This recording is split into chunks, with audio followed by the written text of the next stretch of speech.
Hello everybody, this is Devin from CodeBuddy. Got a really cool CodeKit to show you today. We're going to go over Codespaces in GitHub.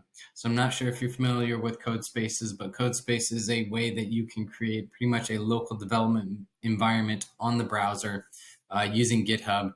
Pretty much uses Monaco Editor, looks exactly like Visual Studio Code, but it's running off the browser. It's actually building your code off the browser too as well. To create code spaces, you can go to any repository and you can simply click on the code button, click on code spaces, and create code spaces. However, in today, we're going to show you how to programmatically create code spaces using the GitHub API and octokit.net. All right, let's jump right in. So if you go to the CodeBuddy CodeKit community, you'll see I've got the CodeKit right here. So we're going to use octokit.net to interact with GitHub API, specifically actions related to the GitHub Codespaces lifecycle. You can see a description of the tasks, some of the technologies that we're using, and then both how to run the task and then how the task works too as well. So we'll go over how to run the task real quick. It's very simple. First thing you need to do is you need to go in and you need to create a personal access token on your GitHub account. Very simple. You can Google this. You need to go over to your actual user profile, go to settings, and then go over to down to developer settings, and it will allow you to create a personal access token there, right there. So once you've done that, you can click here and download the solution for this code.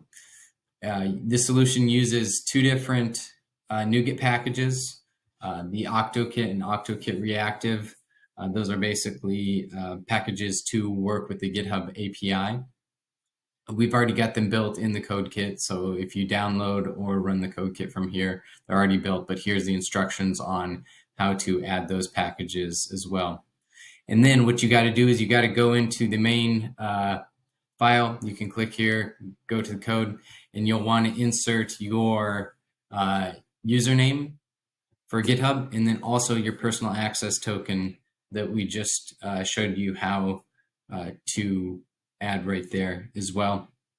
And then all you have to do is do a .NET run. So I actually have this open right here as well. I can, I'm going to pause and throw my username and token on there. Now that I've got those on there, I want to make sure that I'm in the console app, and all I have to do is do a .NET run. Before I go and do a .NET run, I want to show you that there are no current CodeKits running. Our CodeSpace is running. So you can see I have no CodeSpaces running on this private repository that I created. So I'm going to go here and I'm going to do .NET run.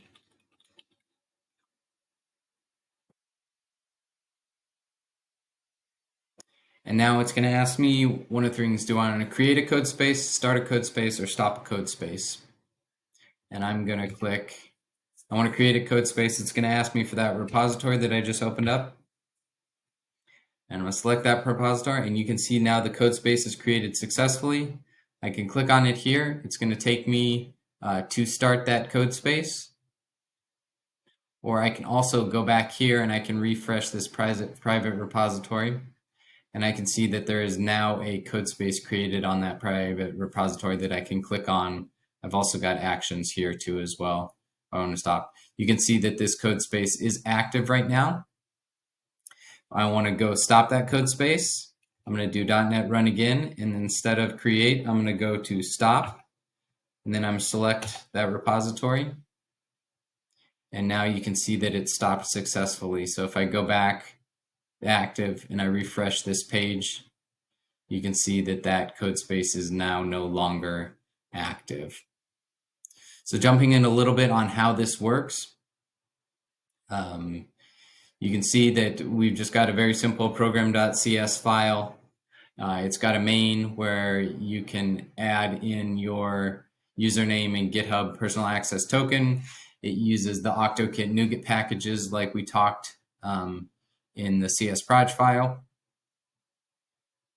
And then the one thing about this is that OctoKit does not have a method for creating the code spaces. You can see what their interface looks like here. They have it for getting, starting, and stopping, but not creating. So in order to create this code spaces, you have to call the GitHub REST API.